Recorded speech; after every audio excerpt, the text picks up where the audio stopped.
سلام. امروز میخوام یک شیرینی بسیار راحت و خوشمزه بهتون آموزش بدم. کوکی ارده و عسل.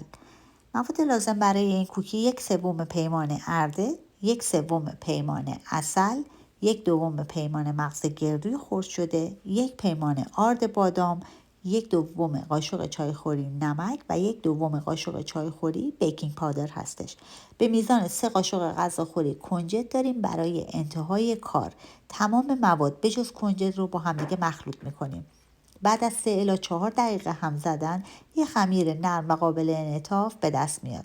از خمیرمون گلوله هایی به اندازه گردو جدا میکنیم و توی کنجد میغلطونیم و توی سینی فرمون که کاغذ روغنی انداختیم شیرینی هامون رو با فاصله میچینیم. با لیوان یک فشار خیلی کم به شیرینی هامون میاریم که یک مقدار قطر شیرینی ها کم بشه. ضخامت شیرینی ها رو میتونید توی فیلم مشاهده بکنید و بعد از اون در فر 350 درجه فارنهایت شیرینی هامون رو به مدت 10 دقیقه میپزیم. وقتی که شیرینی ها رو از فر در میاریم اجازه میدیم که شیرینی ها 5 دقیقه از حرارت بیفته و بعد از اون شیرینی ها رو توی یک ظرف دربسته نگهداری میکنیم. بسیار خوشمزه و راحت نوش جان.